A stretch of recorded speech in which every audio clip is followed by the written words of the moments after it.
Hello and welcome to the Super 70 Podcast, episode 26, Enter the Dragon.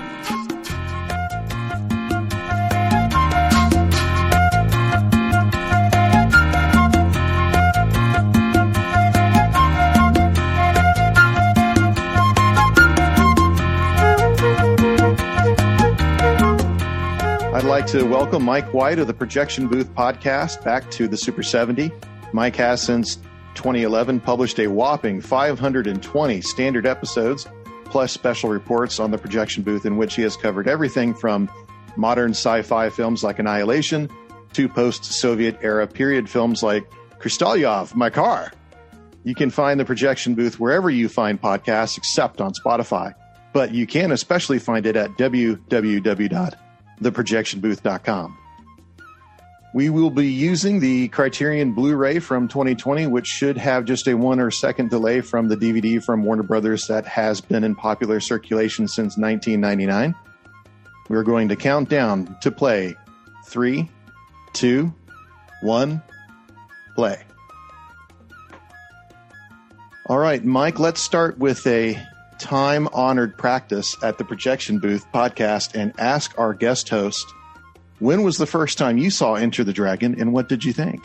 Oh, gosh. I can't even remember the first time I saw Enter the Dragon. I mean, this came out when I was 1 year old, so Bruce Lee was always a thing in my life. I grew up in the era of people having Farrah Fawcett or both Bruce Lee posters in their room, and especially that him with black outfit, and he's making the pose. And so, Enter the Dragon, I think I finally officially sat down and watched it maybe in the early 90s and just went through all the Bruce Lee films. I'd seen all of them on cable or just regular TV before, but that was the first time I really actually sat down and paid attention and finally saw, where Jim Kelly got his start.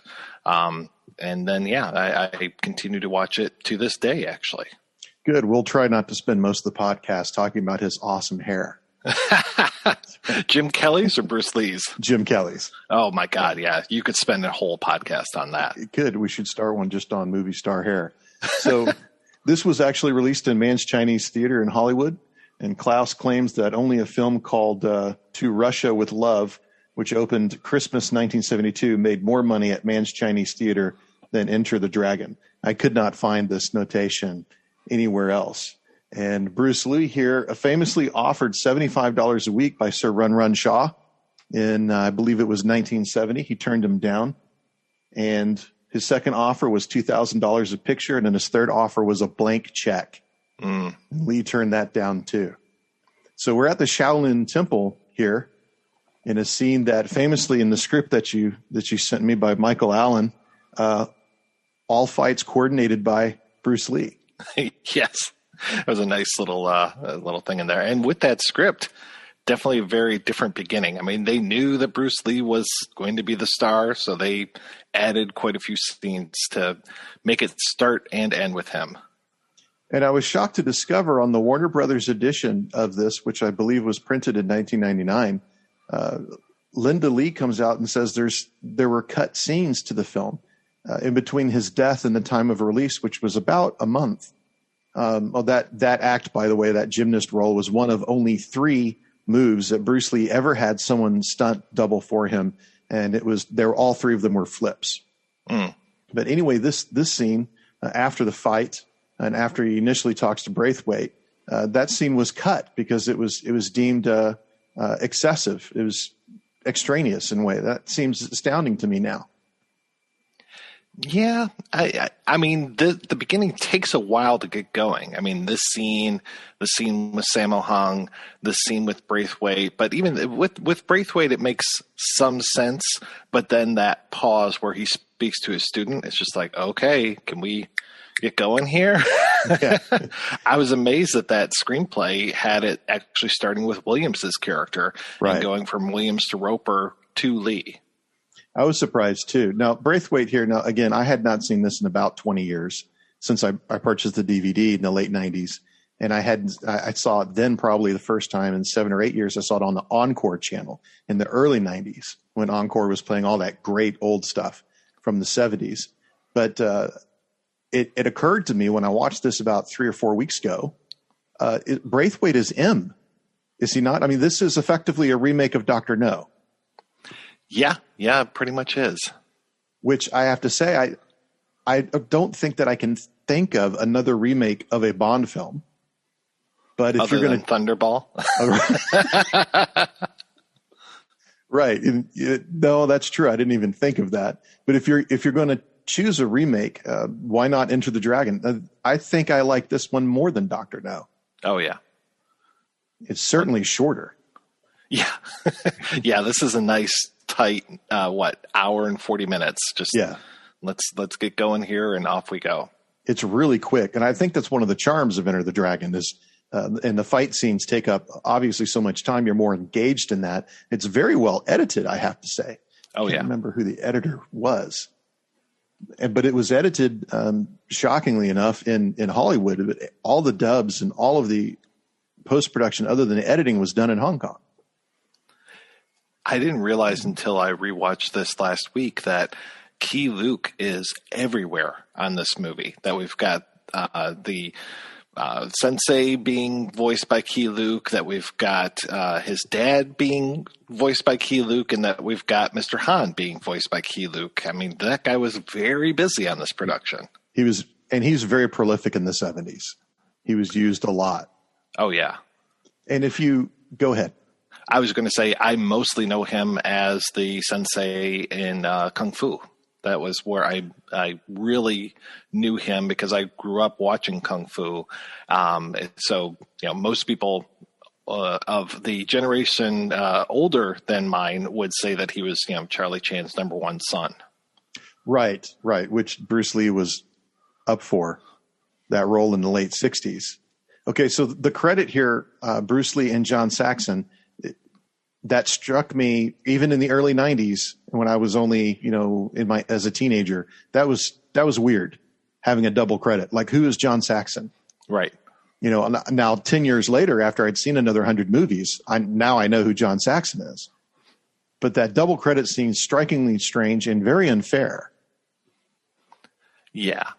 Well, they were kind of hedging their bets on a lot of the stuff. I don't think anybody knew for sure that this was going to do what it was going to do. I mean, even to the point where they were fighting Bruce Lee about the title, wanting to call it Blood and Steel. Was that right? And then that's right. He wanted to use the Enter the Dragon title, and it was like, no.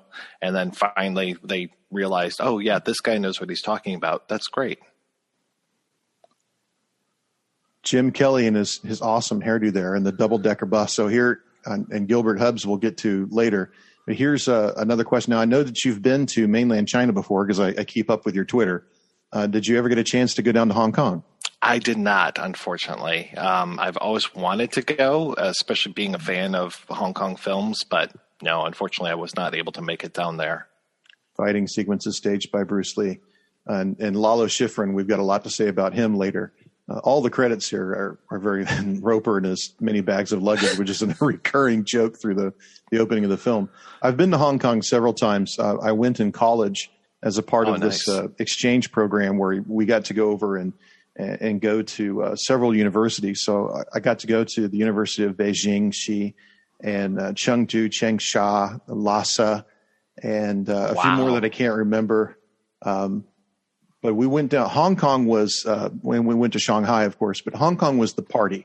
That was every trip that we went to. They told us, okay, at the end of the trip, we've got 2 or 3 days in Hong Kong. And you're required as a student in this course to participate at least one day at the university. The other 2 days, you can do whatever you want, but that one day you have to be in class. And of course, the majority of us were in class every day. But Hong Kong was so fun to be in, we just kind of forgot that we had, scholarly obligations to perform there. So I'd like to point out a few things as things go on. So here is this sequence reminds me of the opening of every James Bond film where James Bond goes into M's office and there's always an expert in the room and they review the case before they go out to find the bad guy. And this photograph apparently was taken by the photographer on the helicopter, and the pilot was actually the monk that Lee talks to before the mission begins. That actor was a pilot. And that photo is faked. It's the island, and then they also photographed a mansion and then added the two things together. There is no such thing as Hans Island, unfortunately. Oh, that's a shame. Right? I was really looking forward to that. You wanted to go to Hans Island? I wanted to go to Hans Island. I actually spent a lot of time, ashamedly now, on Google Maps searching for this exact island. Yeah, there's a little documentary that's on the Criterion, and I think they show a photo of what the island looks like for real. And then, they were talking about that they added the mansion into it later on.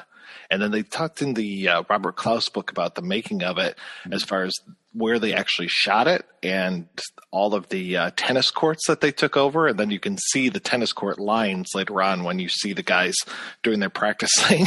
Right. And here the evil specter of heroin specter. I just used that word, another James Bond reference. The specter of heroin is brought up.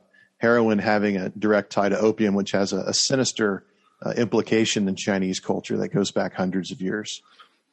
In the West, it's always been, well, that's a narcotic, that's bad, but particularly in Asia, it's very, very, very well frowned upon. Oh, yeah. I mean, they had wars over opium, if memory serves. Yeah.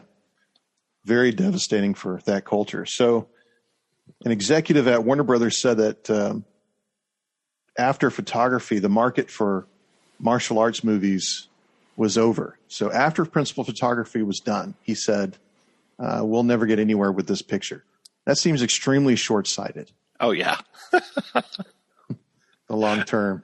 I don't even know why they would think that. Well, it reminds me of that guy who turned down the Beatles contract and said, well, it's guitar music is on the way out. Right. Right. A complete failure to see where the market was headed. I wonder what color he was. I did like this whole idea of we have to set up why we can't go in and just shoot Mr. Han. Yeah, why doesn't somebody take a 45? Yeah. We have to have this whole thing about guns and why there can't be guns on the island, and guns and martial arts, at least in the producer's eyes, didn't mix. So it was this whole thing of like, well, he had a bad experience with guns, so he doesn't allow them on the island. And the way that international waters is, if we knew that he had guns on the island, then we could go in. But he doesn't have guns. Apparently they know he's got heroin being processed. They know all of this stuff, but they can't prove it. So that's why they need to hire Lee as the secret agent. Yes, it's all this legalese going on. Yeah. And Lee dressed to the nines here in this three-piece suit. So Aberdeen Harbor, this is on the south side of Hong Kong Island. I actually went to Aberdeen. And that's one of the reasons why I love watching Enter the Dragon, is all this seemingly pristine footage of Aberdeen and the junk floats. And when I was there, it was not nearly this large. Just over the decades, more and more junks disappear and more Chinese stop making their living that way. And I would say that it was about a third or maybe 25% of this size when I got there. It was actually quite small. And there was this lamentation in Hong Kong about, oh, well, it's not very good that the junks are going away. We're losing a part of our heritage. But there was another side of the argument that was, it is good that people are not living in floating ghettos. So it's a constant argument. Yeah, I can see that as far as how are we going to replace the culture or capture the culture and make sure that people knew what was going on. Yeah, how do we improve the living conditions without gentrifying? Right. Right. Because I am sure, I don't know this for a fact, but I am sure that those junks are being replaced with yacht clubs. Oh, yeah. 100%. Right. Which political party, I don't know, but it's happening. So here we have the flashback within a flashback. Oh, it's like that. And the incredible Angela Mao. She's wonderful. Oh, so good. And really packs a punch for what is effectively a cameo. Yeah. But she was known, that guy is not Jackie Chan, but he looks like Jackie Chan after he gets hit.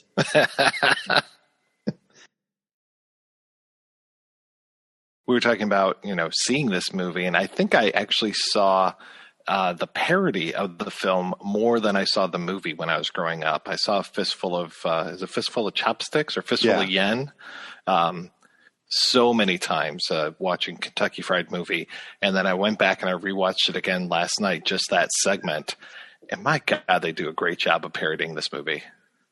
Yeah, I have not seen Kentucky Fried Movie in probably 30 years, but I remember laughing through all of it, and I do remember the chop suey section. Oh, God, it is so good.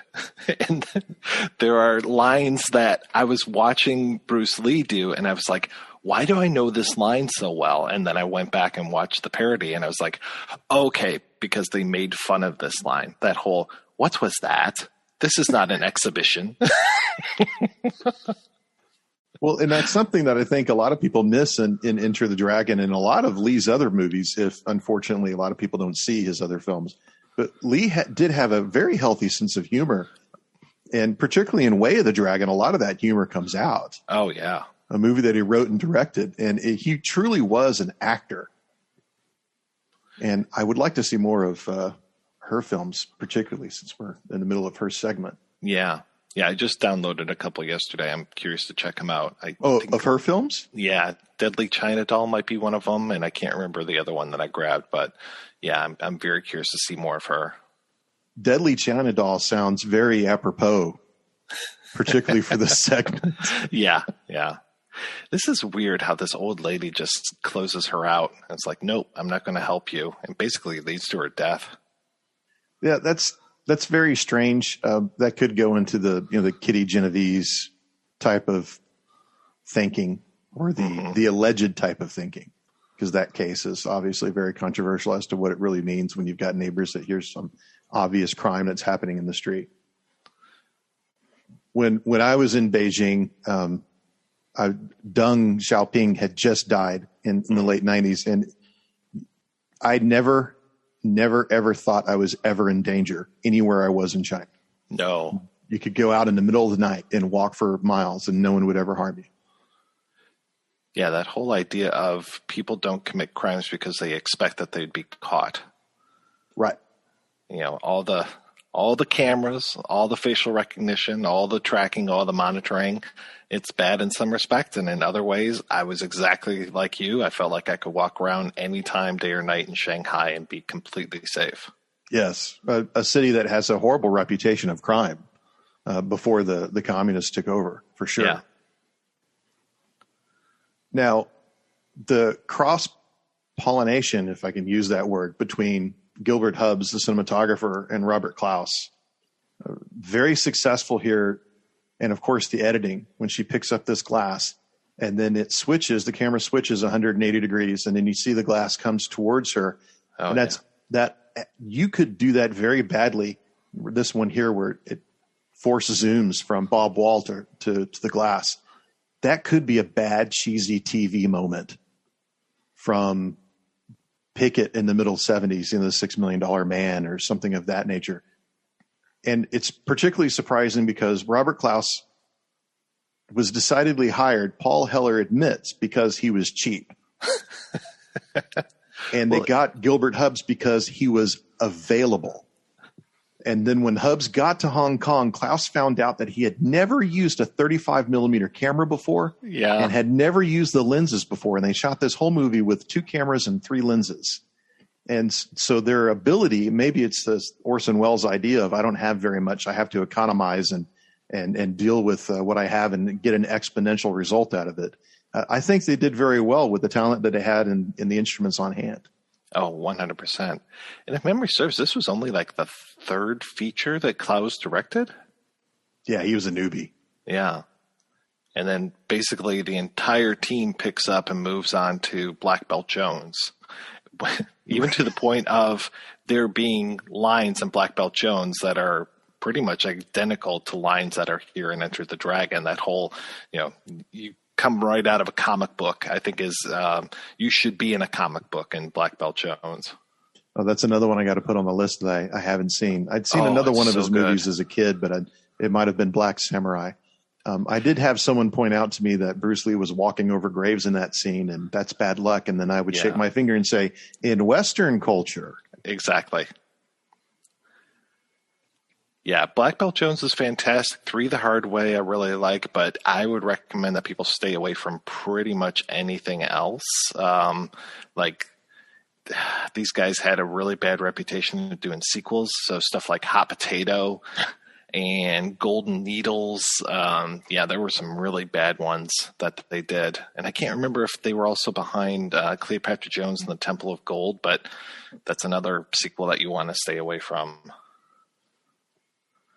But it's kind of sad because Robert Klaus's first film, Darker Than Amber, I don't know if things have changed in the last couple of years, but it was very unavailable for a long, long time on VHS, DVD, Blu-ray.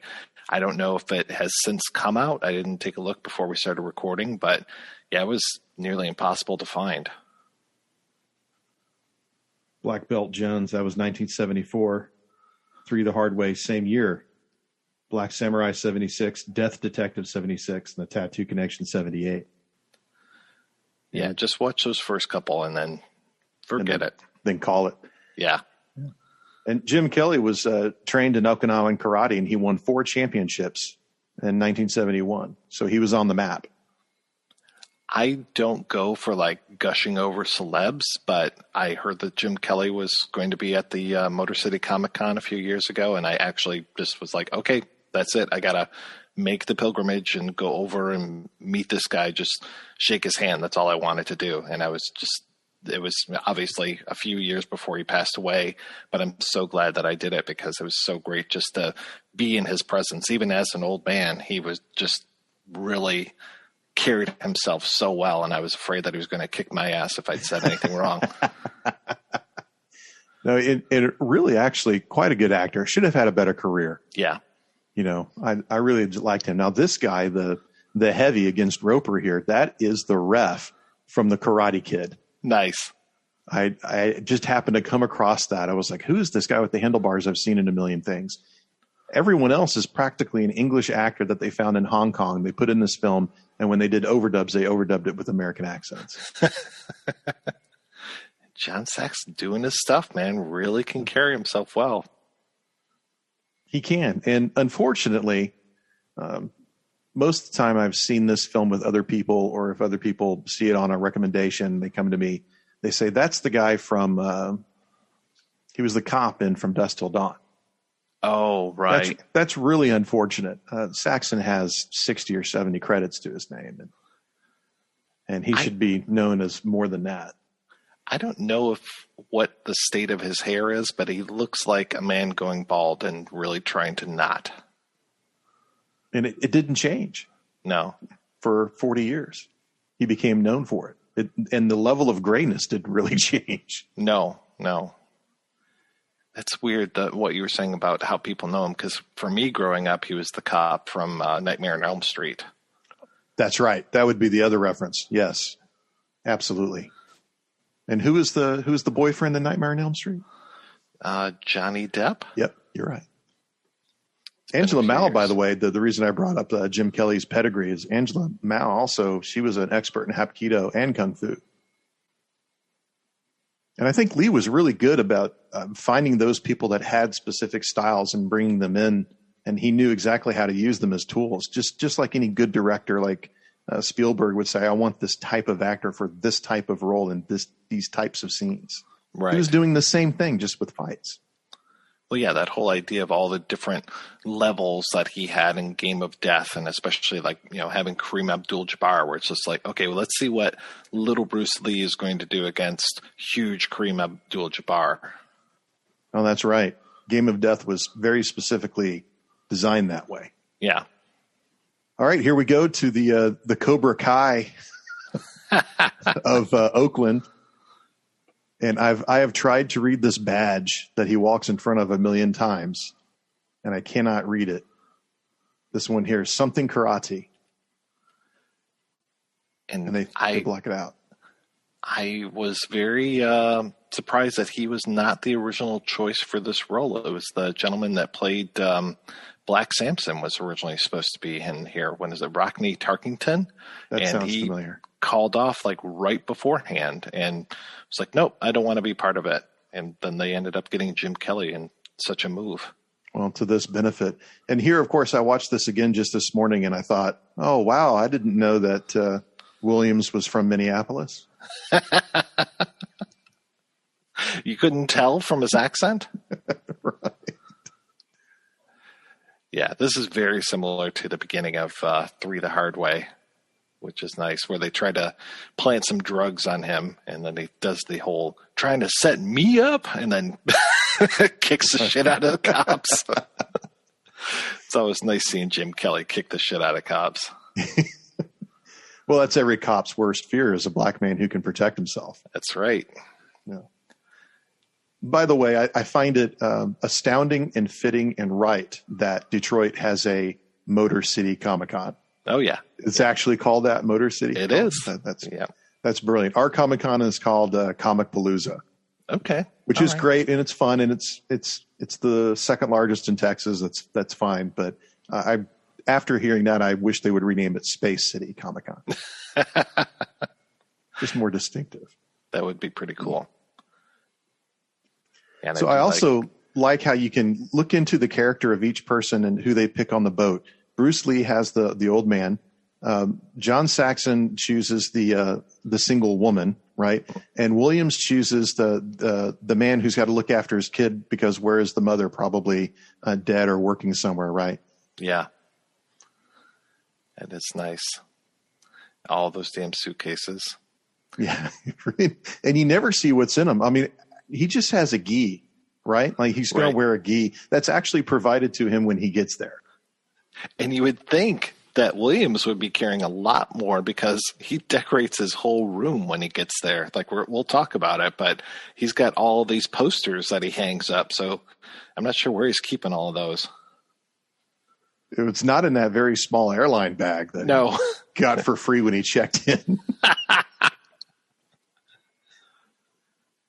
And the guy, the New Zealander, I can't remember the gentleman who plays him, but he was overdubbed because they thought that his accent wasn't strong enough. and then he's like, and the guy that they chose to overdub me just sounded terrible. Oh, I'm trying to find him. I've got the IMDb pulled up, but I can't. Yeah, he is a New Zealander. And he was the real deal, too. He was a karate champion.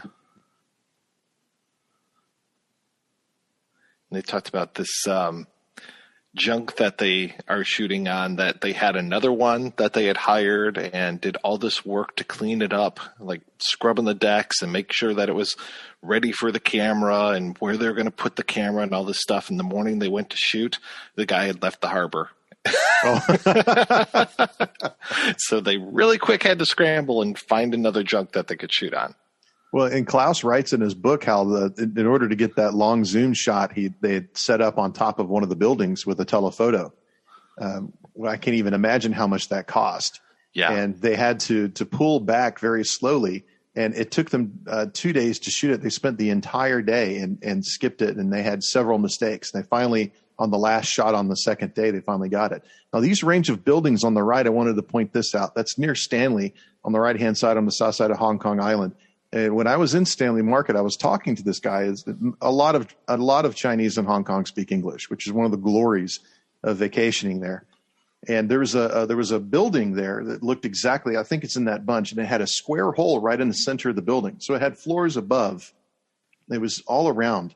And I asked, why is there a square hole in the side of this apartment complex? And he said, well, there's a dragon that lives in that mountain, and he needs to get out to sea and then get back into the mountain. And I looked at him like he's joking with me. Right. But he wasn't joking. He was perfectly serious. And whether he saw it or not was completely irrelevant. It was a system of belief that he had been raised in and believed his entire life. And I wasn't about to make fun of him for something that's completely outside of his control. But that really goes to show there's an entire system of culture that we are completely unfamiliar with. And that affected the filming on several different levels, not just in language. Oh, yeah. Yeah, it sounds like they had a lot of problems getting this shot, and it sounds like they had some pretty, let's say, culturally insensitive people that were working on the crew. Yeah. Klaus admitted to that. Including Klaus himself, yeah. Including Klaus himself, yeah. Which I take the two books that he wrote on the making of Enter the Dragon and the biography of Bruce Lee, I think there's a certain amount of that you have to take with a grain of salt. Oh, yeah, 100%. Yeah, but I do like how he admitted to that, and he admitted to it being an imperfect shoot. Yeah, and I mean, at one point, I think he said like "goddamn Chinese" or something, and just really upset the apple cart. I was like, okay, yeah, you kind of deserve that. Yeah, exactly.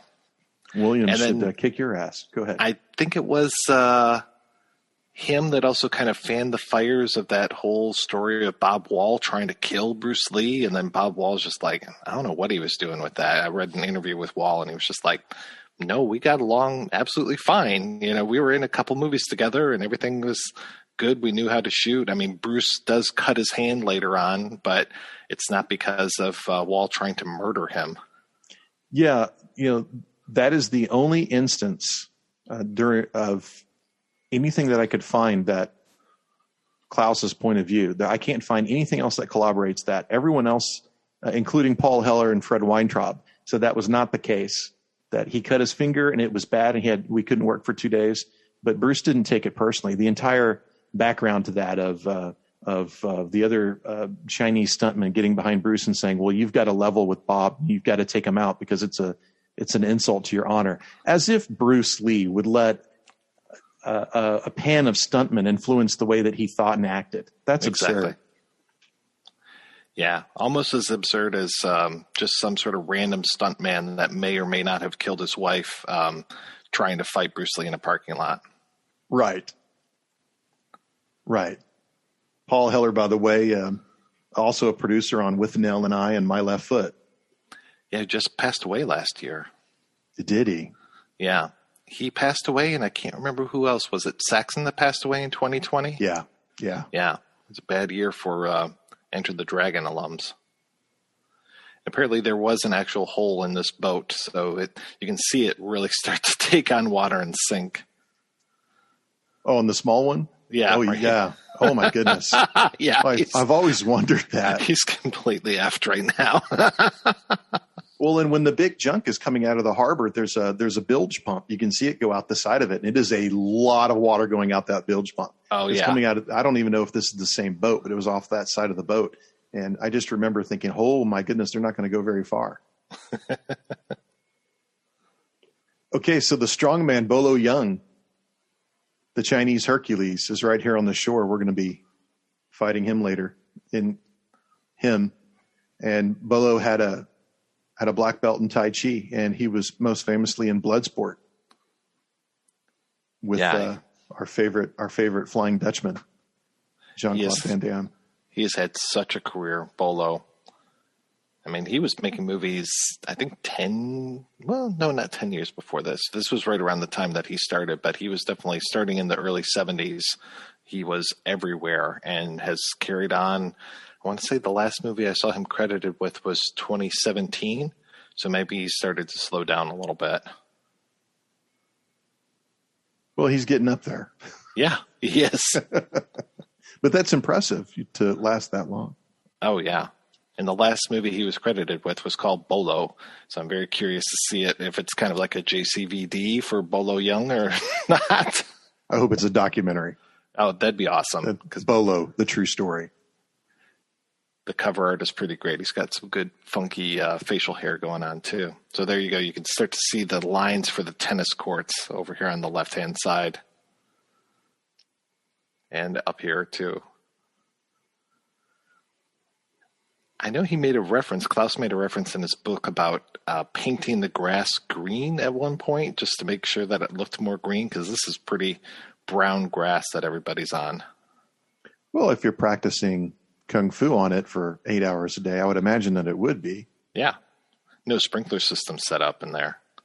Look at this pullback shot through the window, which is, we go the opposite way at the end of the film when Bruce shows up for the end freeze. And this actress, I can't remember how Who to plays pronounce her Anna name. Capri. Thank you. Apparently, she got in with some sort of big shot while they were in Hong Kong, and she stayed behind because she was having a good time with whoever it was that picked her up. Some sort of like rich guy. And it's like, okay, good for you. Oh, I believe that. My first trip to Hong Kong, I did not want to leave. That's for sure. She was also in Darker Than Amber as well, the Klaus film. So he just carried her on over.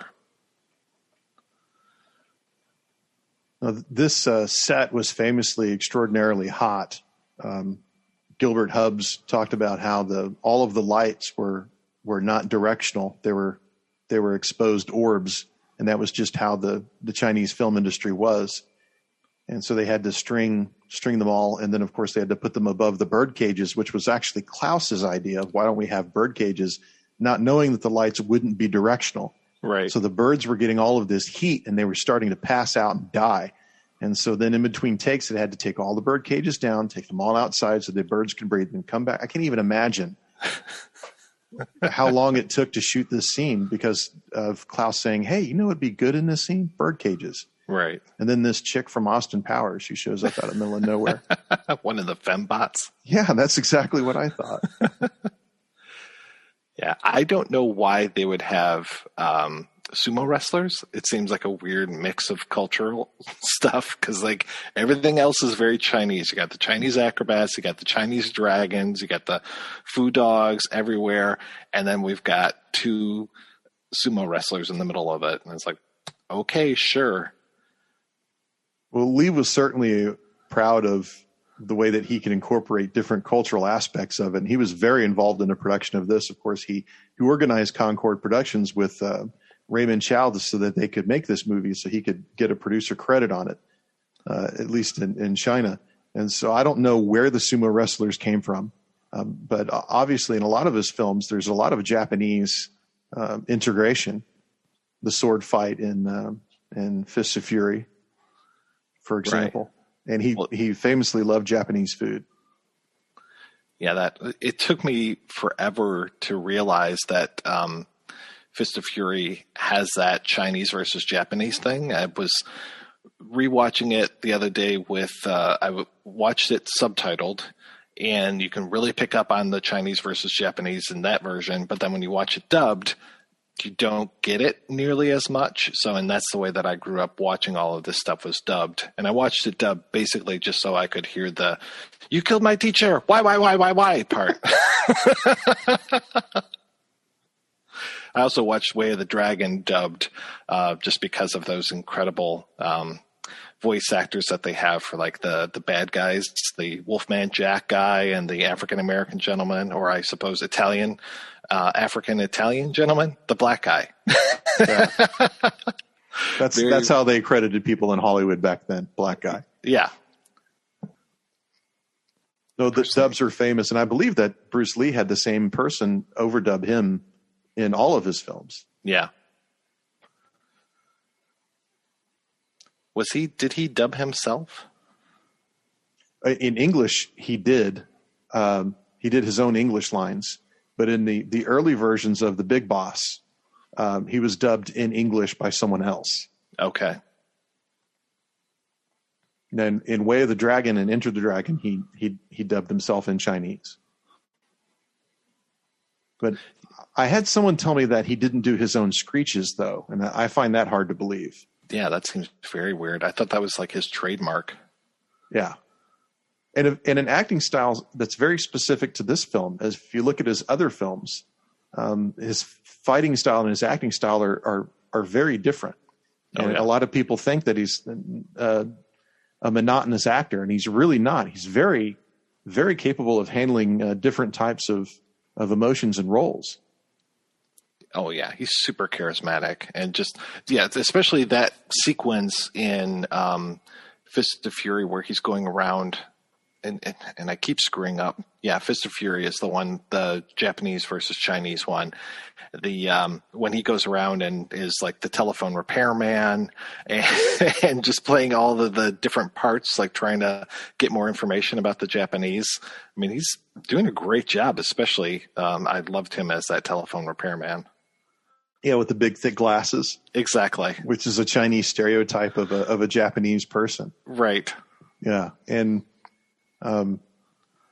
it was the best of both worlds for Hollywood. If you think about it, he spoke 2 languages fluently. Even though he has a Chinese accent, it does not get in the way of his fluency in English at all. No. He was a martial artist strictly because that was his interest, but he had been a child actor. So he was very professional. He hit his marks.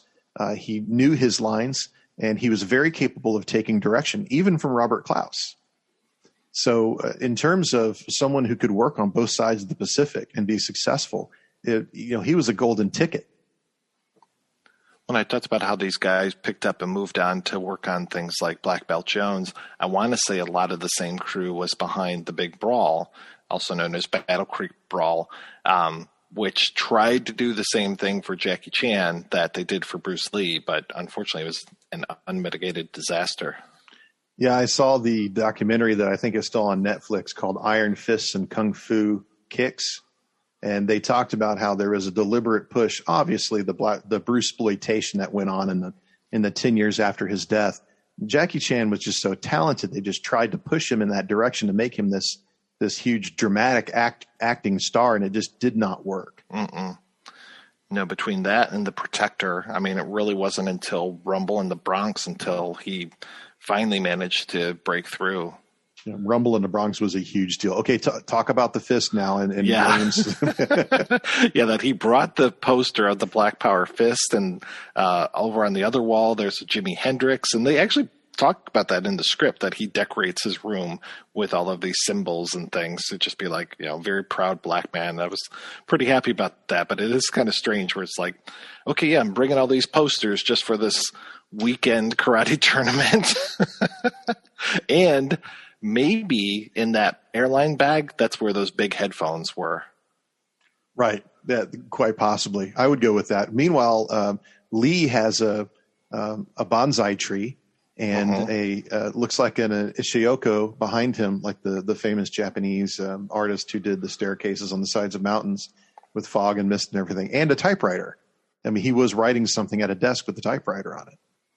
And we should remember, of course, that Bruce Lee was also a screenwriter. He wrote Way of the Dragon. Yeah, I would have loved to have seen more of the films that he was going to write and direct, because I think Way of the Dragon is probably my favorite out of the whole bunch. Man, that's a really tough decision. I'm going to have to say it's a tie between Way of the Dragon and Enter the Dragon. I think Way of the Dragon is very, very good for a first attempt at directing. Mm-hmm. Yeah, I would have loved to have seen what he was going to do next. Now, we notice, of course, that Roper that had the 17 suitcases, he's got practically nothing in his room.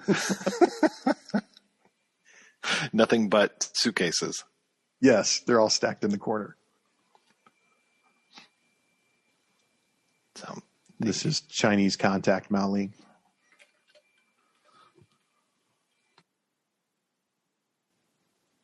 And here they're discussing the plan. It feels like there was a cut there. Like, I know in the parody film, they go around and show all of these microphones that are around, and each one just keeps getting bigger and bigger. But it feels like It's Not Safe to Talk Here was like the hand signal that she gave, but here they're talking pretty freely. This is amazing. Oh, yeah. Just what an athlete he was, and absolutely ripped. Just that he can hold his leg up like that for so long. Oh, yeah, I'm sure he did that in between takes. Oh, yeah. Bob Wall, black belt in American Tang Soo Do. He was actually trained by Chuck Norris. He also has black belts in Chun Kuk Do, Taekwondo, Shorin Ryu, Brazilian Jiu-Jitsu, and Judo. Apparently he had a big beef against Steven Seagal, who was talking a lot of smack about Chuck Norris and Bruce Lee. And Wall's just like, you don't talk about these guys like that. Well, that goes back to the animosity between Steven Seagal and pretty much everyone else in the martial arts community. Everyone else in the world. In the world. Right. You did one good movie 30 years ago. Just face it. That little scene of the guy coming over and like, you're not wearing the right stuff.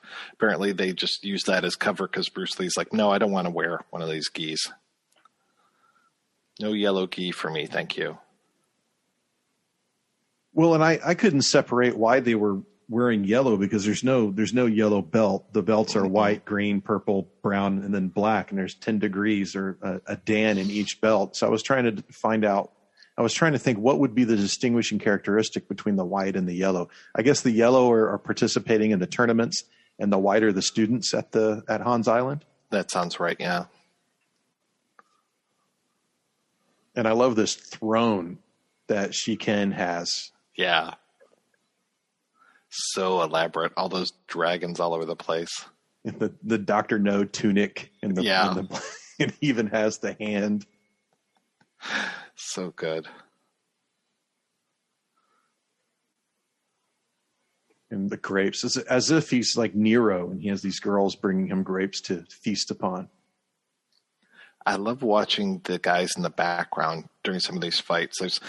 I'm trying to remember. There's one fight where we're going to see a guy who is just smiling as big as he possibly can, and it's supposed to be a very serious scene, but he is just loving being on set. Oh, point him out. I like to see it. Yeah. This guy with the Hitler stash. Yeah. It's like straight out of, what was that movie? Raw Force, where the main guy had the crazy glasses and Hitler stash. Raw Force. I'm gonna have to write that down. It's a pretty wacky movie. I want to say there's some zombies in there and some other good things. It's wild. I'm making a list.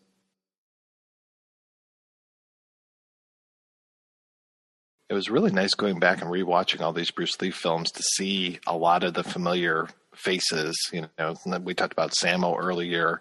I kept seeing Lam Ching Ying show up and stuff, which was fantastic. I know that Jackie was in these, but he was mostly doing like stunt doubling. So one of the Japanese guys that Bruce Lee kicks through a wall is Jackie doing that stunt. Yeah, he's one of the guys in white in this scene. You never see him, and then he's in the tunnel fight in the cave where supposedly Bruce Lee actually broke his neck on one of the kicks, which they didn't find out until after the shooting was over. Oh, jeez. And as far as their faces are concerned, after seeing this 3 or 4 times, I began to think that it's not Klaus, because Klaus really didn't have that much input in casting beyond the primary characters. It's really Raymond Chow who cast a lot of these people. Right. And it reminds me of those Sergio Leone movies where you just had these very distinctive faces. And it really fights against this racist notion that we have in the West of, all Chinese look alike, or really anyone who's not like in that ethnic group, they all look alike. Right. If you look in the background of Enter the Dragon, or any other Asian movie for that matter, you just see these very distinctive faces and these pool of individuals that fights against that idea. I really appreciate the makeup in scenes like this where he's just getting more and more beat up. Yeah, that's a nasty looking bruise. Mm-hmm. And a good 1, 2, 3 setup here. Yeah. And Jim Kelly actually said later that Bruce let him have input into his fight scenes because Bruce was interested in what each skilled artist could bring to their as their contribution into the fight. And that goes right in with his theory of you have to bring something from the past, something from the present, and make it something that's totally yours. That he writes in his book, Be Water. I always love when he talked about being water. Yeah. Be water, my friend. Yeah. I was rewatching one of those interviews with him where he was giving that little speech. It was just like, oh, that's so nice. I always loved listening to him talk. I think he has a cadence in his voice that's very specific in the way that he spoke. It's almost like you come to predict it like you would predict John Lennon's sort of Liverpudlian cadence. Or Yoda. Yeah, Bruce Lee is very Yoda at times.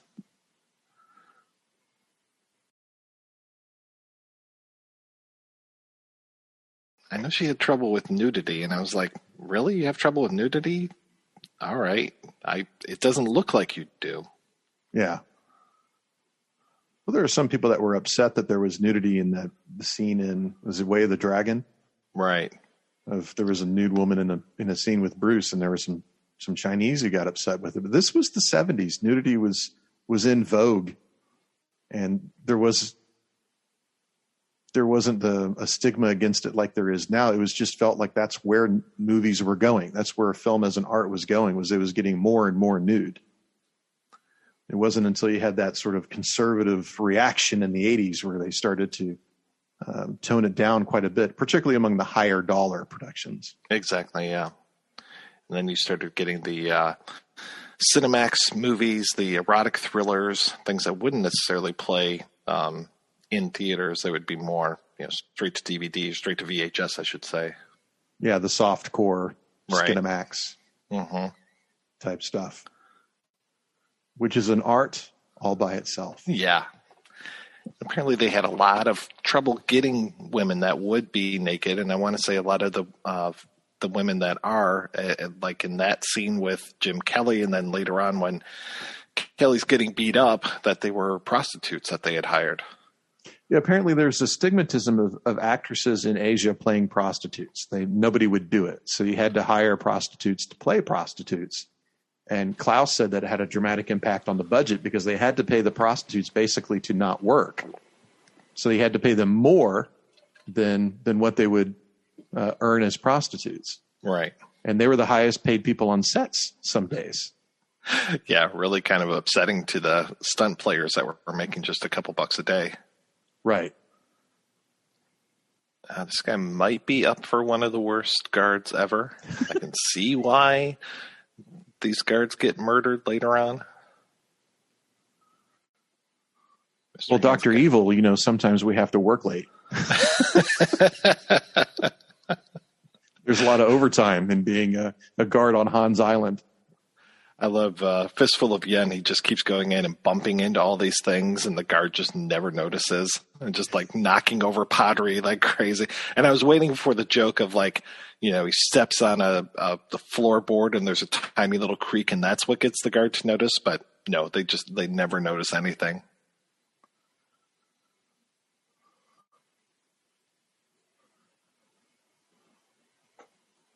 Now, does he find the Cobra here, or does he find the Cobra in the next? That's the next time. Because that's the setup. Right. Now, this time he finds the dog. Right, the German Shepherd. Right. And in that fistful of chopsticks, he smacks him on the head and says, "What was that?"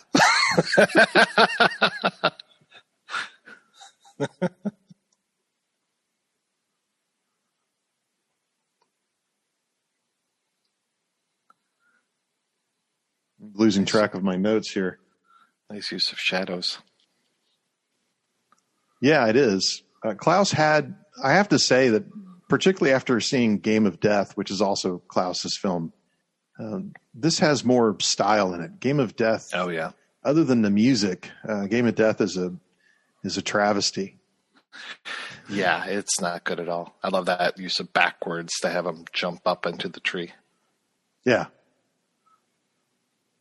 Now, Game of Death is, even when I saw that as a kid, I was just like, what the heck is going on here? I mean, don't they actually use a pasted up picture of Bruce Lee on a mirror to be like, this is his reflection? I mean, it's really bad.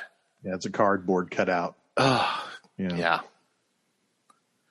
And so many times they put him in that yellow jumpsuit just to cover up who's actually in the jumpsuit. I think it's him sometimes, but then they'll use doubles to try to stretch it out and make it look like it's him. Yeah, and as we said before, that he never used doubles. He only used double 3 times in his whole career. And David Carradine, famously said once that Bruce Lee used doubles all the time, and he didn't do his own fights. And I don't know what asshole David Carradine was talking out of when he said stuff like that. Everyone knew that it was a lie. Yeah. The same one that said, I got the role in Kung Fu, and the guy who created it didn't. Right. I look at simple stuff like this, and I'm just like, I couldn't hold my legs up like that. No, there's no way. My whole life, and I would never be able to do what he just did. And that reminds me of, say Tom Cruise in Mission Impossible. Well, he's on a gurney. That's way different. Right. Bruce here is just using his physical strength. He worked out 3-4 hours a day. Oh. Well, yeah, you look at him without his shirt on, and it's just like all muscle. Him and that shot of Jim Kelly earlier after he was having sex with those ladies. It's just like, look at those abs. Look at the muscles on the sides. It's just amazing what shape these guys were in. And it's such a different shape than today. Like when you see actors that are all built up, like Chris Hemsworth in the new Thor movie, and it's just all about size of the arms. And you look at these guys, and they're so tight, just like you can see that their arms are completely built, but they're not huge and muscular. They're just really well defined. It's just bulk. Yeah. Yeah. That doesn't indicate any type of talent or skill. That means just you can lift a lot. Feels so bad for Jim Kelly in this movie. I mean, he gets accused of a crime he doesn't commit. Well, I think that says a lot about black characters, not just in the 70s, but of all time. Exactly. Court Martial, Jackie Robinson. George Floyd. Yeah. Shit Kane came from the Peking opera circuit. And apparently that was a 10-year grueling experience. And if you survived the Peking opera circuit, then you were considered a professional actor in Asia. Oh, yeah. Well, yeah, like Jackie and that whole group.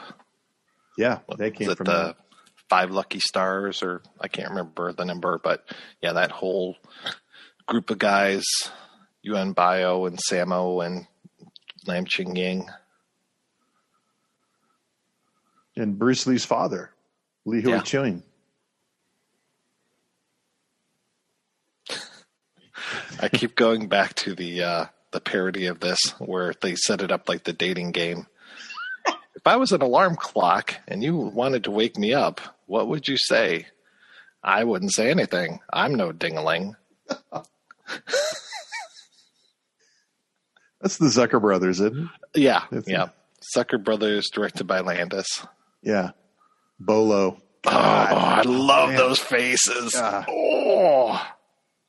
He looks so happy to be murdering people. Yeah, and then when Lee kills Scarface, Bob Wall at the end, you can see how the emotion that runs through his face of he takes his revenge and he's enjoying his revenge, but he wish he wouldn't have to take it in the first place. Oh, yeah. It's a range of complicated emotions that go through. It's not just a one-act pony, and it's scored brilliantly with those high winds that Schifrin brings in, or it sounds like a theremin, actually. Yeah, Schifrin really does a good job in this. I really like his work. He's just holding him. He's just cuddling him, that's all. Yeah. Oh, he cuddled him too tight, George.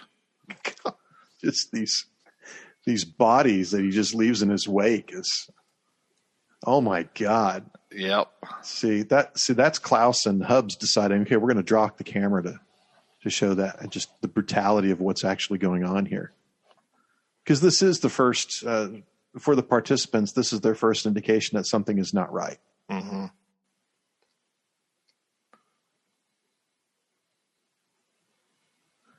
Here he comes. Finally. Nice. I do like this idea of him having 2 reasons to be on this island.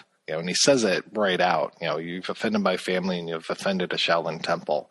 Yes. It's one thing for Han to be a disgrace to the Shaolin, but then having that added personal level of his sister, just very, very smart. I think that's the most famous line in this film. And we used to say that as kids, not knowing really where it came from, right? You have offended the Shaolin temple and you've offended my family. And we would repeat that as nauseum when we get into play fights, not really understanding that it came from Enter the Dragon. I used to have my computer set up at a job I worked many, many years ago that whenever there was an error, it would say that.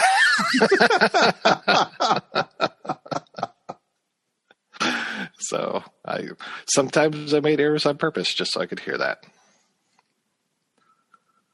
And there is no mercy. I love how surprised he looks at just how hard he got hit. Yeah, and Robert Klaus says in his book, and Fred Heller said the same. There are a lot of people who knew Bruce Lee. They all say the same thing. I do not know how fast he was, but he was the fastest man I had ever seen in my life. Oh, yeah. And he uses that speed to his advantage in this scene where O'Hara just can't keep up. It's not that O'Hara is a bad fighter. It's that he's just not as fast as Lee is. Oh, yeah. That was so nice, that kick to the face. Yeah, and then the backflip. Yeah. Boom. Oh, my God. Right in the family jewels. And you didn't really see that in a lot of Kung Fu films before Enter the Dragon. And here, Lee's boxing, how he's kind of, floating like a butterfly, kind of like Muhammad Ali. Yeah. And there are a lot of people that said that he would watch Muhammad Ali films and watch how Muhammad Ali would circle around the ring. I can't remember. Did they ever fight, him and Muhammad Ali? No, they didn't. Not even when he was Clash's Clay. Yeah, that would have been something. But Klaus, oh no, that fall. The guy behind him apparently broke his arm. Oh, man.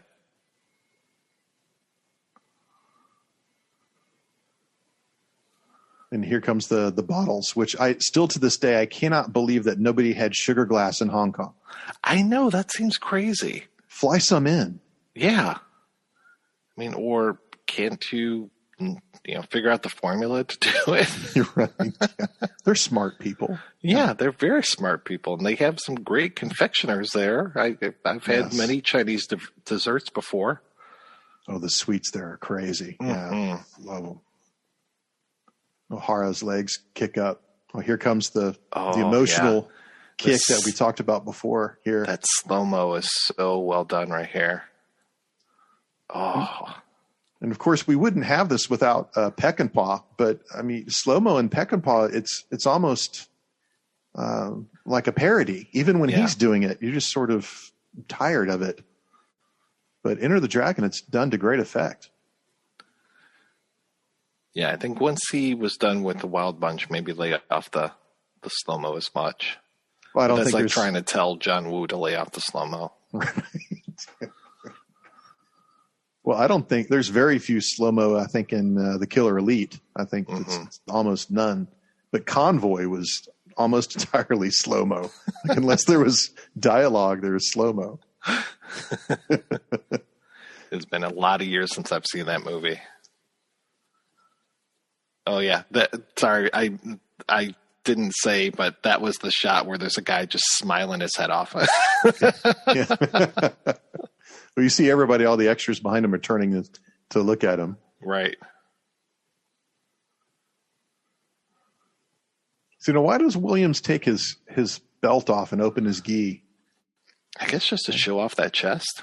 Well, it's an impressive chest. I certainly understand that. Yeah.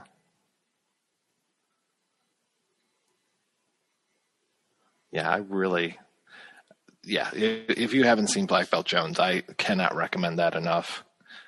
And he's got this all-girl army that he uses. Oh, it's so good.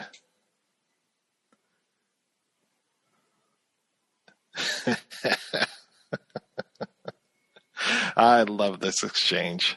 Yeah. Well, and here Williams basically sees that Han is the man. Right. You know, he's just another man. He's another oppressor. And I think the Wu-Tang Clan sampled this with the whole, your style is unorthodox, but effective. What was the song? I don't know, but there's a YouTube channel called Nat's What I Reckon. This guy, Nat from Australia, who does cooking videos, and he ends every single video with that song. And I looked it up one time, so I was just like, what is this? So I kind of missed the boat on Wu-Tang. Yeah, and so did I. I think I was too old by that time. Same, yeah. Yeah. It was Beastie Boys, Run DMC, and after that. Yeah, I was up to Public Enemy, a little bit of NWA, but yeah, after that, if I had been 10 years younger, I think I'd be very into Wu-Tang, especially with the mix of the martial arts plus the rap. I think the same. Look at this. Look at that fist. My God. Oh, yeah. These kicks. I personally think that this whole idea, too, of all these cage birds is kind of speaking to the way that Han likes to control things. Yeah, I never thought of that. That's actually pretty deep. I love this blue dragon that's on his mirror. Yeah, it's nice and ornate. Oh, and this is where we find out that he's packing a punch here with that left hand. Yeah, the Dr. No birds Fist. Flying around. Yeah. And Jeet Kune was also a kung fu artist. Oh yeah. But by this time he was so old that they had to double a lot of his work. Yeah, with stuff like that, I'm sure. But even he gets some good shots in where you're just like, oh, that's really him doing this. Yeah, for a guy in his late 50s, early 60s, that's pretty impressive work. Moves a lot faster than I would. And there's this whole idea, too, that they were saying that it was not good to paint your face, that they had to like pay these ladies extra to put face paint on. I was like, okay. I didn't know of any sort of taboo against that in Chinese culture. Yeah, I was unfamiliar with that, too. This is definitely a holdover from the 60s with these girls all smoking pot and laughing their heads off. Well, it reminds me of that horrible scene in Marlowe, which actually Bruce Lee was in, the one where James Garner is playing Marlowe, where he goes into basically in like a hippie house and it's an LSD den. Mm-hmm. They're all zonked out of their minds, and geez, how stereotypical can you get? Right. The way that the lighting is here kind of reminds me of Borman's Point Blank when they're having that fight behind the psychedelic screens at the jazz club.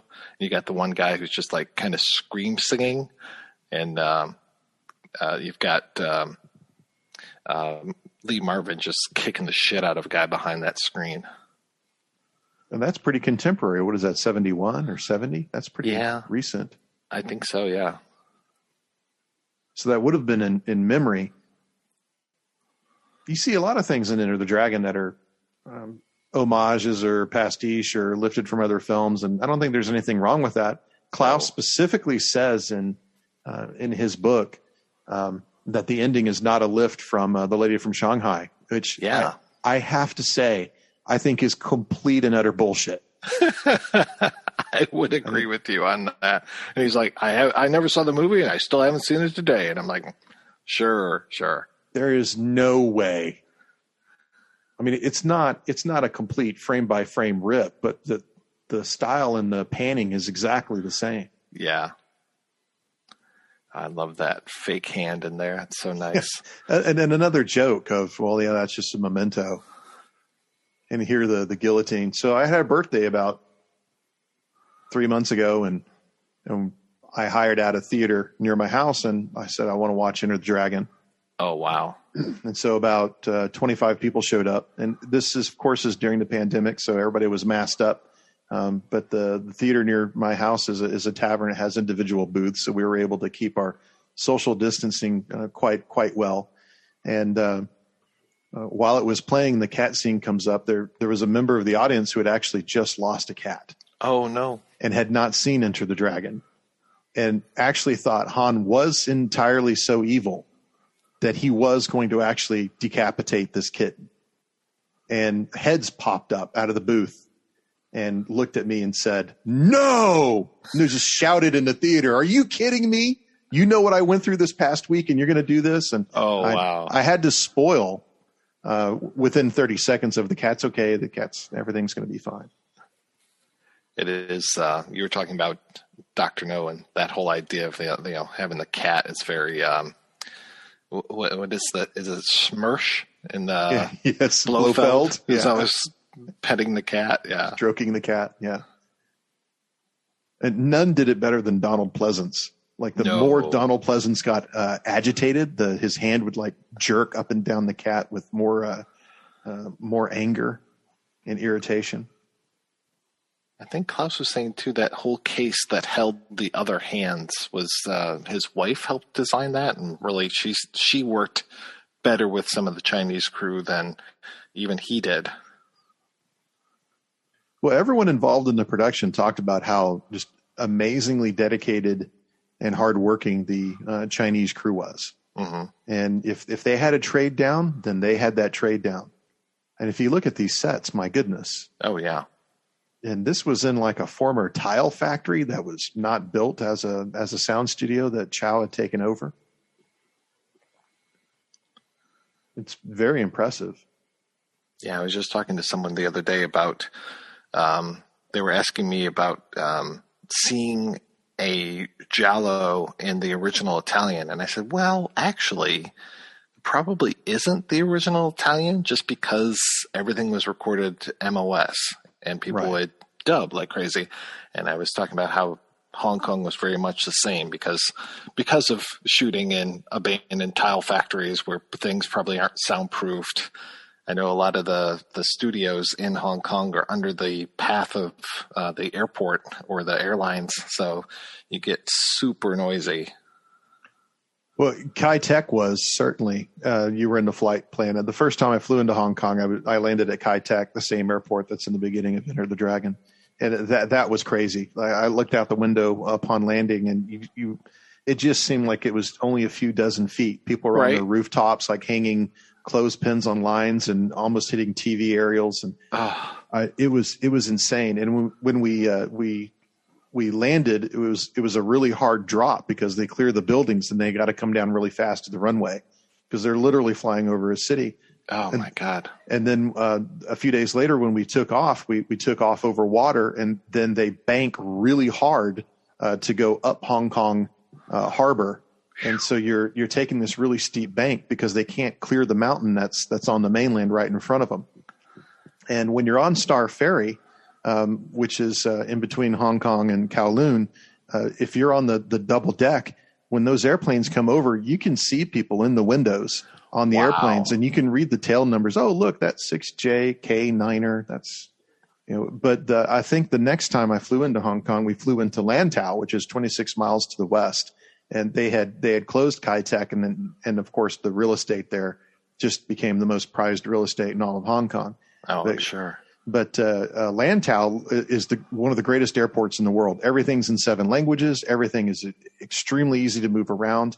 And there's a bullet train that takes you from Lantau directly into Kowloon, and a freeway that takes you into downtown Hong Kong, right onto the island. It goes under the harbor. Wow. And within the span of like 20 minutes.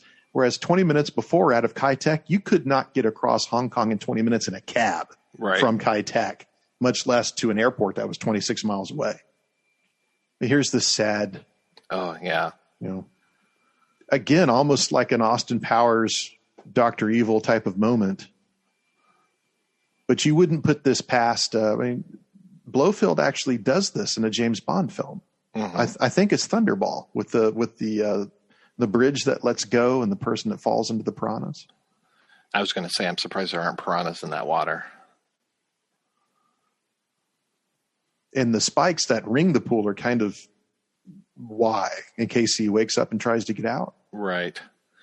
I mean, it seems it's not exactly a biblical type of thing, but it seems very Jesus-y the way that he was hanging there, and then the kind of ring of thorns around the pool, let's say. I was thinking like a Saint Sebastian. There you go. Yeah, who was chained up and shot with arrows. Yeah. These guys just have no fucks left to give. Yeah, very cold, very hard. just like their boss. Mm-hmm. John Saxon starting a long string of Western actors that would make a living in Hong Kong. Peter Cushing, Stuart Whitman, and George Lazenby famously was supposed to meet with Bruce Lee, I think, the night that he died. Oh, wow. About a role in the Game of Death, which eventually went to, I think it was Gig Young. I think you're right, yeah. And then Lazenby was really good at martial arts. So you can see him in, was it Man from Hong Kong against, is it Jimmy Wang Yu? And he does a really good job in that movie. So you're just completely by that those two can go up against each other. And that's another one where you get like 5 minutes of Sammo at the beginning and you're just like, is that Sam? Yep, it is. Okay. So here's the famous story of they took 5 takes, and in order to get the Cobra to fan out its hood, Lee had to hit the Cobra on the nose. He had to wrap it. And by the 5th take, that Cobra wasn't going to take it anymore. And so before Lee could actually hit it, it bit him. However, because he had shot his venom out on the 4 previous takes, he had none left. Right. And Lee would just sort of like brushed it. I can imagine seeing somebody on set, seeing Bruce Lee get bitten by a cobra and then just like shake it off. Yep. This guy is, he'll never die. Except if you give him an aspirin, then that's it. Yeah, that's it. Yeah. Honey badger don't give a shit. Right. Yeah. It's his kryptonite. Aspirin is his kryptonite. That's unfortunate. Oh yeah, completely unfortunate. That the movie opened 30 days after he passed away. Yeah. Yeah. Oh. Yeah, he was poised for so much more. Well, Warner Brothers apparently had a contract on the table that he was considering that was $150,000 a movie for 5 movies. That was just with Warner Brothers. And there is the famous story of I think it was Paul Heller. Ted Ashby was running Warner Brothers, sent Paul Heller out to close a deal with Raymond Chow because Lee was under contract with Raymond Chow. And so he went out there for about a week or 2 weeks to try to close this deal and was getting nowhere because Raymond Chow didn't want him to go to Hollywood. And they famously had a dinner, and Paul Heller said, well, I'm leaving tomorrow. And Lee was like, why are you leaving tomorrow? And he said, well, it's very clear that Raymond doesn't want to do a deal. He thinks that he's going to lose you to us. And so, I'm very sorry, but you're going to miss your stardom in the West. And that's when Bruce Lee basically told Raymond Chow, make the deal. Right. I'm not giving you a choice. And then they made the deal, and Enter the Dragon went into production within a couple of months. And Raymond Chow was, if memory serves, he was pretty much an upstart. I mean, it was the whole him forming, was it Golden Star? Golden Harvest. Golden Harvest, thank you. Yeah. Versus the Shaw brothers, who were like the owners of the Chinese film industry at the time. Yeah, it was something crazy, like 70 or 80% of all the movies made in China the previous 30 years was made out of the Shaw Brothers studio. And they had a factory going on that rivaled the golden age of Hollywood. Okay, yeah. I was like, why did I say Golden Star? And I guess it's because of the Fortune Star logo that comes up on these discs, which takes so long to get, like, their logo plays forever on these Criterion discs. It's one of the longest logos I've ever seen. It's kind of like the Toho logo. Yeah. That goes on for like a minute. Yeah. It's longer than the Godzilla movie you're about to watch. Right, exactly. Red alert. Red alert.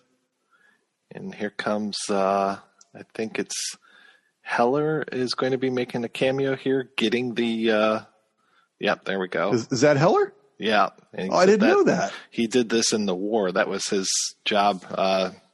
I don't know if he meant World War II or Korea or what, but he said that he actually had that job when he was in the Army. No kidding. Yeah. Yeah, the audio commentary for this on the Warner Brothers disc is so strange because they keep like calling in Michael Allen, the screenwriter, so you hear him on the phone at times. It's like, what is going on? I only got halfway through that commentary. I listened to it 20 years ago. I didn't remember any of it, but I never got to this part. it gets very redundant. Like my wife was going crazy listening to it this morning. She's like, "Is everything amazing?" And I was like, "What are you talking about?" She goes, "Listen to him. Everything is amazing." And then sure enough, be like, "Oh, look at Bruce here. He's amazing. Look at this. Oh, that's amazing." And it's like, okay. So it's a very amazing commentary. Well, it's a pretty amazing movie. I remember reading in one of the books that you sent me that Enter the Dragon was made for under $1 million. And they had a conference at Warner Brothers where they were arguing over whether or not he could hold his own film. And somebody in the table was like, "We spend more on a TV pilot than we do on the production of this film." And it went on to make, I think one number I saw was it went on to make $90 million in the 10 years after it came out. Wow. And since then it's topped like $350 million. And it's one of the most profitable movies ever made. And definitely probably in the top 5 most profitable Warner Brother movies. So you see these blocks here where he blocks and he hits at the same time. Yeah. So I watched this last weekend at a friend's house in California, and he was a master in Aikido. And he said that this was something that he really found surprising in Bruce Lee when he was coming up and he was learning martial arts, was the block and the hit at the same time. It was something specific in Jeet Kune Do. He was taking the hit from Kung Fu and the block from karate, and he was doing it at the same time. Wow. And if you knew anything about martial arts and you saw what he was doing, it was really like a wake-up call of, wow, this is changing. This is changing dramatically. And that's something that I would not have a clue about. I love how he goes through these different weapons. Like he's got the one long stick. Now he goes down, gets the 2 sticks. Pretty soon he's going to get the nunchucks. That hold is amazing. Oh, I love it. Just like the commentary. And Klaus said that these bars are actually not bars of metal. They're actually wood that was chiseled and sanded down and then painted black. And they had to be careful when they were holding on to it not to snap the wood. He said that the walls were made out of just hay and mud, and that the walls would start to dry out and crack after a couple of days of being under the hot lights. Yeah. And then they had to constantly paint them to keep them in the same color scheme. Oh, thanks. You just gave me a new weapon. Thank you very much. The nunchaku. And of course, this had to be cut when they showed it in the UK because for whatever reason, the UK just will not allow nunchucks on screen. Yeah, they're banned in California. I don't know if they're banned in other states. I remember growing up that nunchucks were a big deal. Nunchucks and Chinese throwing stars. Right. Especially you could order those from the back of magazines. It's like, okay, thanks. We had such a weird relationship with things from the Orient. Yeah, they were always in the back of Soldier of Fortune magazine. Mm-hmm. 1999, shipped to you. Yeah, and this reminds me of Qui-Gon in The Phantom Menace, just waiting for the door to open so he can fight Darth Maul. Good pull. And then the red silk shirt that Han's wearing. Oh, Braithwaite, I'm so glad that you're finally back. Yeah, he woke up. He's having tea from a tea bag? I can see the little label from the tea bag. Not very British. Yeah, I was just about to say the same thing. I haven't noticed that before. That seems really antithetical. No self-respecting Brit would ever use a tea bag. Yeah, nor any sort of good Chinese would either. Yeah, very true.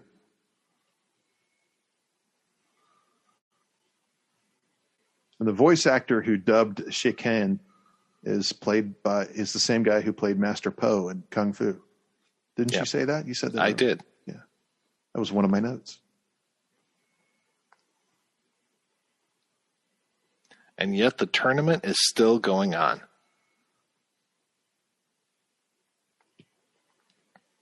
It's interesting. I just watched that new Mortal Kombat film. And I mean, Mortal Kombat has everything to answer to for Enter the Dragon.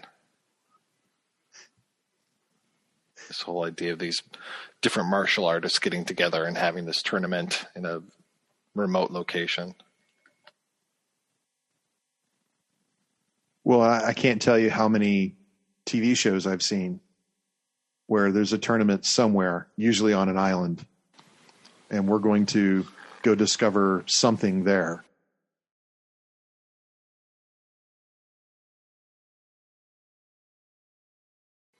Raymond Chow hired Andre Morgan, who was an American student of the Chinese studies. And Andre Morgan eventually became a producer and executive at Golden Harvest. And together they did The Boys of Company C, Cannonball Run 1 and 2, The High Road to China, Lassiter, and, of course, unfortunately, Game of Death.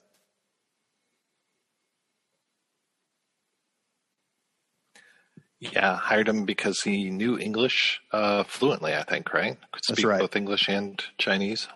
That's right. Cantonese. Cantonese, yeah. That was a big shocker to me. I didn't know that there was a difference until I had gone to Beijing, and we had a I guess a guide is what you could call it, someone who made sure that we never got lost when we through our travels. Mm-hmm. Not a minder. The minder was separate.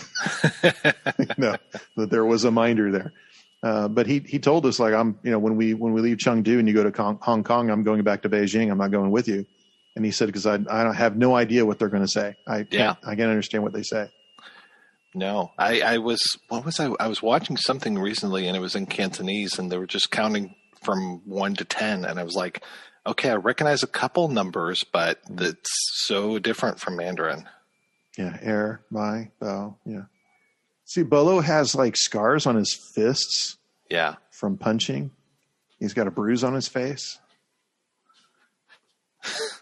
A lot of movies of this era is you have this joke of, fire the continuity girl, but you don't have that problem in Enter the Dragon. Mm-mm. No, they do a really good job with that.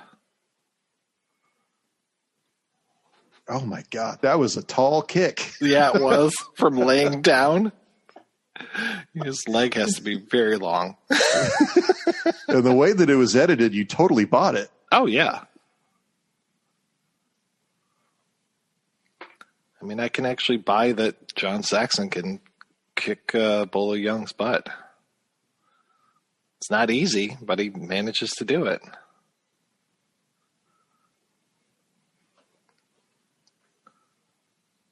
Oh, another nad kick there. Oh. Roper going low. It's the only thing that can bring down the Chinese Hercules. Look at Bolo's performance there as he just, God, that's amazing. Yeah. Here Han just deciding. Rules of the tournament are over, thank you. Look at this tracking shot that pulls to the right. Yeah. Oh, look at the guy in the back laugh. He was very happy to see that guy go down. It's probably his least favorite coworker. Here comes another one that my friend Philip told me about was Lee's triple kick. Was actually pretty rare. You didn't see it in any sport. And in Kung Fu, it was really rare. But in Jeet Kune Do, it was something that he taught. I think that it's coming up.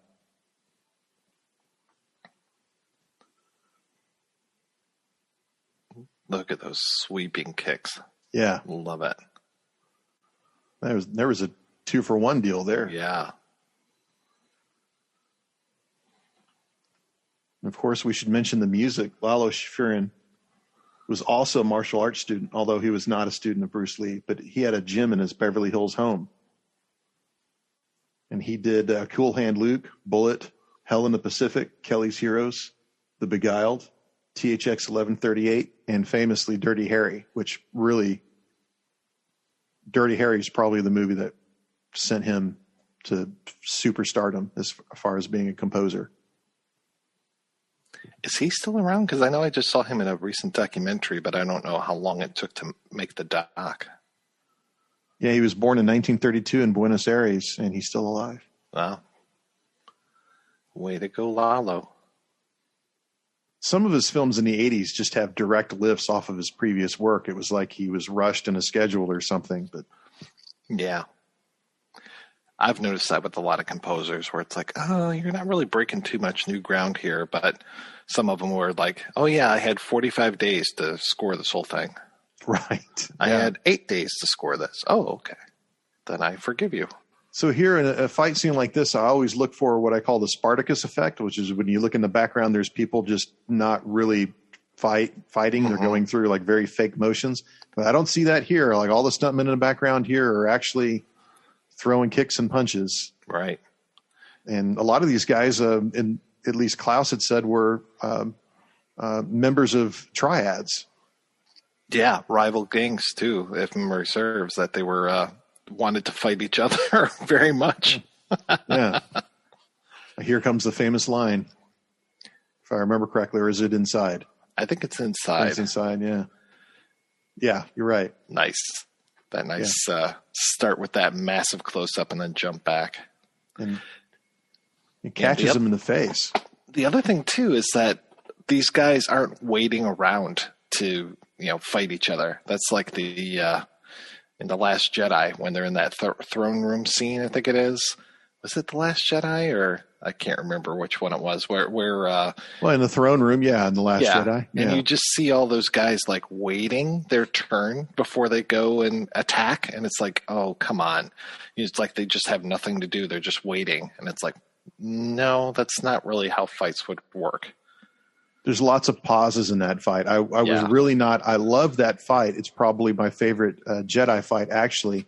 But it's very frustrating when someone, I think my son actually pointed that out to me in a YouTube video, and it had circles and arrows. That was really frustrating to see. I said, the next time you have something like that, don't show me. I don't want to know. Right. Here it is. Yeah, I know. Nice. I noticed that too in the Harley Quinn movie when they're having the big fight towards the end. There's a lot of stuntmen just kind of like, 2, 3, 4. Okay, and now it's my turn to fight. It's like, oh. Yeah, they're counting the beats. Yeah. I really kind of wish that Han had grabbed that big bird claw that he's got in the. I think that would have been pretty cool. Instead of the Wolverine glove. Yeah, the footwork. Oh my God. What a kick to the face there. Yeah. And this museum of weaponry reminds me again of another Bond film. I think it's The Living Daylights, where Joe Don Baker has all of these statues of himself as historical figures, like Napoleon and so forth. Oh, wow. And then he's got drawers of weapons everywhere. He's not playing Felix Leiter in that one, is he? No. He plays an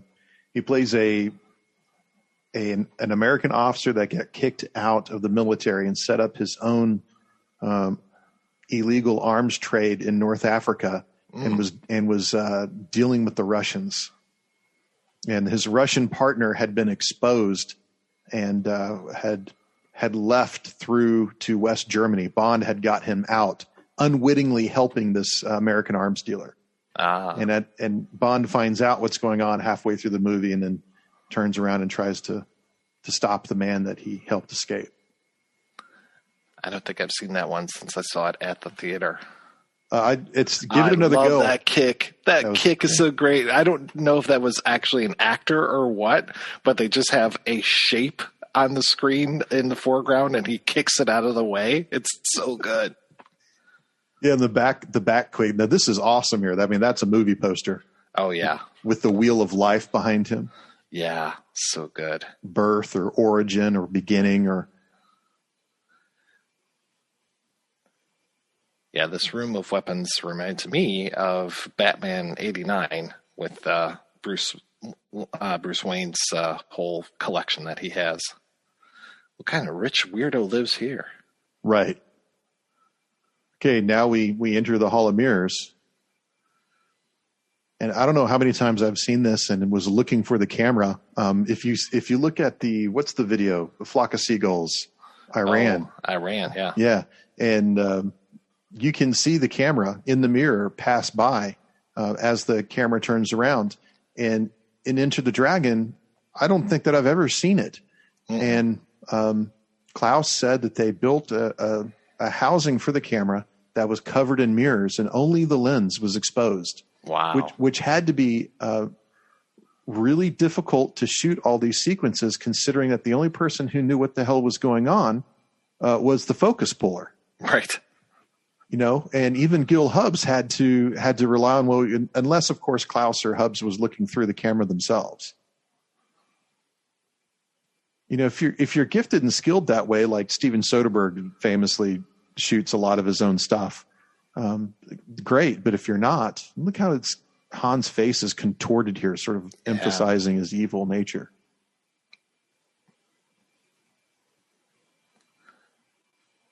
I have to say, all these scratches on Bruce Lee look really good. Well, and we forget, you know, these are the days before Polaroids. Right. You know, and when Polaroid came out, I don't think anybody used Polaroids more than Hollywood. For continuity, that was fantastic. But oh yeah. But back then, you had to know exactly where things were, because this fight took 2 weeks to shoot, according to Klaus. But also, like Klaus also said, after they were done, Bruce Lee hired his own camera crew and went in and shot more footage in there for some other project. Right. And no one's ever found that footage. No one knows where that footage is, or if I don't believe that for anything. Well, what did he said that somebody was on set and shot 5 hours worth of footage, behind the scene footage, to be cut down to a 10-minute making of, and that they threw the footage away after they were done with it. Yeah. And I saw that at another source from Warner Brothers. Yeah. So all that B-roll stuff was gone. Mm. And that was before he passed away. Yeah, it would be. Absolutely. So consequently, every time we see a documentary about Enter the Dragon, it's all the same stuff over and over again. Exactly. See, this is right out of The Lady from Shanghai. Oh, yeah. It's so good. Now, this scene has the famous fall track that's used twice, which annoys the living hell out of me. And Paul Heller bragged about the stunt, the sound dubs. Effects. Yes. Yeah. The fall noises kill me every time I hear them, because they remind me of the old Warner Brother cartoons of the Pink Panther. And whenever anybody would fall in there, you would have the same kind of noise. And so it just makes the movie kind of cartoonish whenever anybody falls and they play that sound.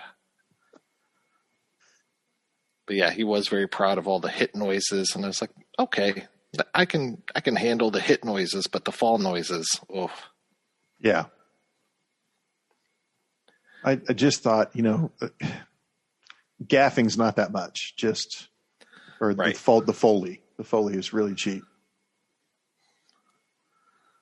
I really like how he disappeared from that first or second mirror when he smashed it. Good thing his teacher was telling him all about the illusions that people hide behind. Yeah. And here, that was amazing change in composure when he realizes what he had done. Because when he initially kicked him, he didn't realize that it was going to kill him. So his composure changes when he sees, oh my goodness, it's over.